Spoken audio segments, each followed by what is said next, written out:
Live. Oh, you broke it. Yeah, I did it over the trip. God. Hang on. That needs super glue. Yeah, it happened in the trip. Oh no. Welcome to Morning Minutes. My G'day, name everyone. is Michael Berger, and I'm here with co-host live in person, Mr. Mark Novak. G'day, Nathan. How are you? Hey, Nate. This morning we're going to be talking about in uncertain times, people look for certainty in food products, in investments, and everything they're doing. So, do you want to elaborate a little bit that on probably the investment side, Mark, where what we've seen happen to the share market, Yep. and then what we saw in the same week or the same 2-week period, what we've seen in the auction clearance rates. Two totally different outcomes. It's pretty interesting, because the property market over the weekend, we were all scratching our heads thinking it's really, really strong. It's really, really strong. Then we looked at the stock market the last 2 weeks and thought it's really, really tanking. It's having a really hard time. And we're looking at the parallels between both of those things and sort of asking why. And it's definitely uncertain times where we've gone into a market, guys, where everything is up for grabs. Everything is being questioned. Nothing is for sure. And then if you look at people's nature and what people are actually doing, what human nature is, people are looking for certainty. Yeah. And the toilet paper thing was a real, for me, that confused me. And I was like, why would consumption be toilet paper? Why would, and if you go through supermarkets, this is a great example. If you go through supermarkets, have a look at what's selling. Yeah, and it's anything that's certain or long-standing that can be there after 1 week, 1 month, 1 year. Anything that can be consumed, that's got a strong shelf life, that's definitely going to be usable in the future. Those things are selling well. Yeah. So milk, no. No, and I tell you what, Mark. Bread, no. Bread, no. And to go in that, I think the great thing about property is you can't really. It's why it's going strong, and it hasn't had probably the shake-up that the share market has, where it's a lot easier to sell shares. It's very easy. So when you're in that mass panic or hysteria of all the shit that's going on, you can sell it and then everyone sells and it sort of tanks your investment. But with property, it's got that, it's not as easy to sell. It's not I think there's a lot of people with almost share price hangovers where they're like, oh shit, I probably shouldn't have sold. Why'd I sell? Why'd I panic into that?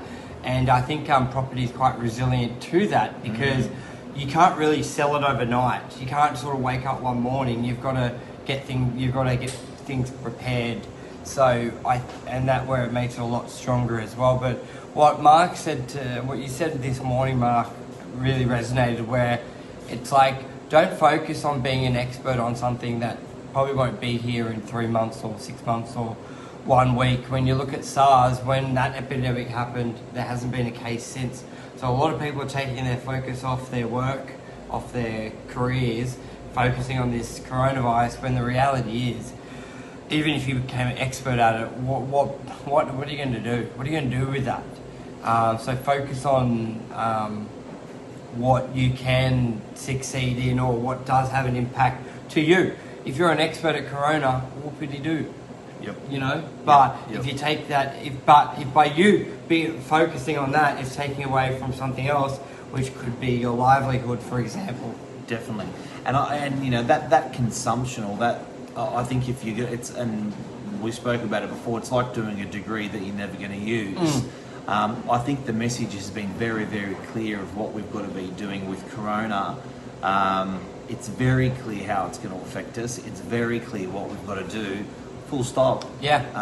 Now, whether you decide to consume the next 8 hours a day, and you probably think you're not doing it, but I reckon most people are. You get up, you listen to a story, you watch the news, you listen to the radio, you throughout the day, you get a couple of updates at night, you read an article on it. Like, it's not hard to consume 3 hours of Corona Yes. or 6 hours of Corona every day for the next 7 days or the next 21 days. But I think, Pete, you've got to be really careful in your consumption, because the things that you actually love, the things that you actually need, they're the things where the energy should be going.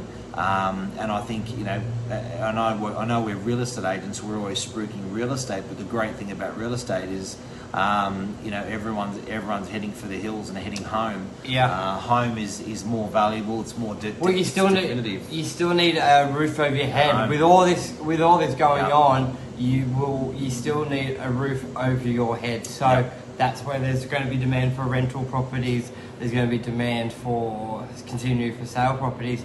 Now, Mark, I think for real estate, it will change a little bit, like your in-room auction. A few people may not want to turn up to that, but I still think the function there is there may be more time spent on your virtual tours.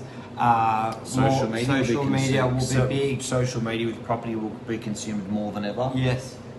Digital will be consumed more than ever. I think that, for what people's passions are. And I think we're pretty well positioned for that, because we've been really pushing digital, even though it hasn't been for the purpose of not being able to view the property. It's always been a bit of we want you to, while you're at work, to be able to absorb so much information about that property that it's almost a formality that you come here and go, oh yeah, all the stuff was right.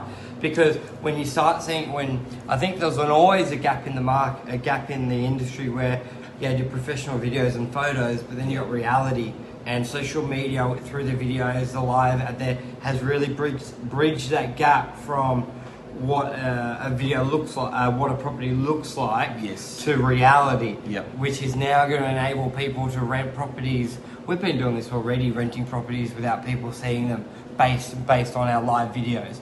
Because we've been doing that for a year. A long time. But people were busy. But now it's going to be they're busy and they don't want to be exposed to other people as well. So guys, if you've just tuned in, what we're talking about is uncertain times, and people are looking for certainty in uncertain times. So it's almost like a little bit of a hack. If we're trying to work out where the direction of a stock is in the stock market, where the direction of property is in the property market, in a supermarket, what will be consumed and won't be consumed.